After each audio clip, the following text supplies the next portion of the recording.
ပြောချင်တာလဲဆိုတော့စာဖတ်တဲ့အချင်းပြောထောင်ပြဖို့ရပါတော့ကိုတိုင်းလဲဆိုရင်စာဘလို့ဖတ်ခဲ့လဲဆိုရင်အဖေကစာဖတ်ပြခဲ့တယ်ပေါ့နော်သူကိုယ်တိုင်စာပေတွေမြင်လို့တဲ့တော့အဖေစာဖတ်တယ်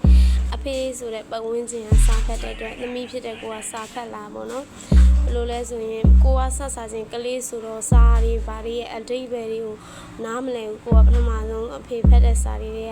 ရုပ်ပုံတွေဘာတွေကြည့်ခဲ့တယ်အဲရုပ်ပုံတွေဖတ်နေတစ်လုံးစာနှလုံးစာဖတ်ရင်စာတွေရဲ့အဓိပ္ပာယ်တွေကိုနားလည်လာတဲ့စာတွေကနေပြီးတော့ပျော်ရွှင်စရာတွေကြည်နူးစရာတွေဟာတာတွေရတာတွေပေါ့နော်အဲ့ချိန်တော့ကိုကဟာတာတွေရတာတွေဆိုတာနားမလည်ဒီတိုင်းဖတ်ရင်းနဲ့ဖတ်ရင်ထက်ချင်စိတ်တွေဖြစ်လာပေါ့အစစချင်းတော့ရုပ်ပြလေးတွေဗာလေးတွေကနေစာဖတ်တယ်ကာတွန်းလေးတွေအားကြောင့်ကိုသားသမီးတွေရဲ့ရှေ့မှာလဲကိုတိုင်းက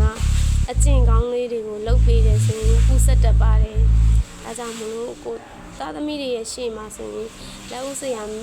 မီးနဲ့ဖာဆိုသလိုကိုပတ်ဝန်းကျင်အတော်တွေအဖေတွေအမေတွေရဲ့အပြောအဆိုအနေထိုင်ကိုကလေးကတင်ယူနေကြီးနေတဲ့အချိန်မှာကိုဆိုရင်တော့ကိုရဲ့အမတွေဘယ်လိုလုပ်လဲဆိုအမေတွေဘယ်လိုလုပ်လဲဆိုတာကြီးနေတော့ကိုရဲ့အမှုကျင့်ရတင်ယူနေတယ်ကိုပတ်ဝန်းကျင်စီက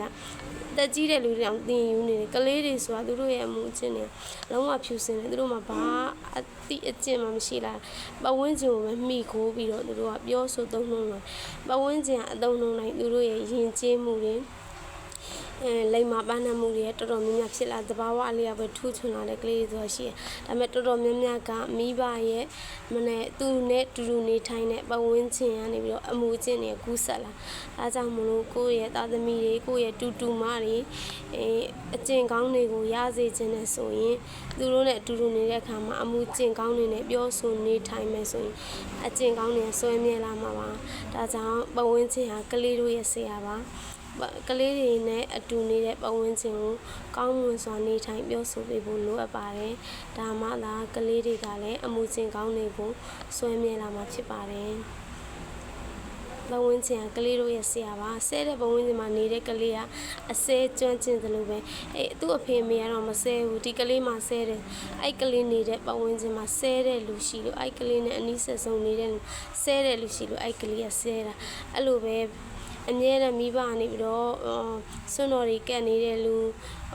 ဆိုရင်စွန့်ကတ်နေတဲ့လူစွန့်လောက်နေတဲ့လူဆိုအဲ့ကလေးကလည်းဥတော်တို့ဆိုပြီးတော့လောက်လာမျိုးရှိရနော်ဒါကကလေးကပတ်ဝန်းကျင်ကနေသင်ယူနေစကလုံးတွေအမှုကျင့်နေအားလုံးပတ်ဝန်းကျင်ကနေသင်ယူနေတာဒါကြောင့်ပတ်ဝန်းကျင်ကောင်းတွေကိုဖန်တီးပေးပါကလေးတွေအတွက်ဆိုရင်စာယောနာရာ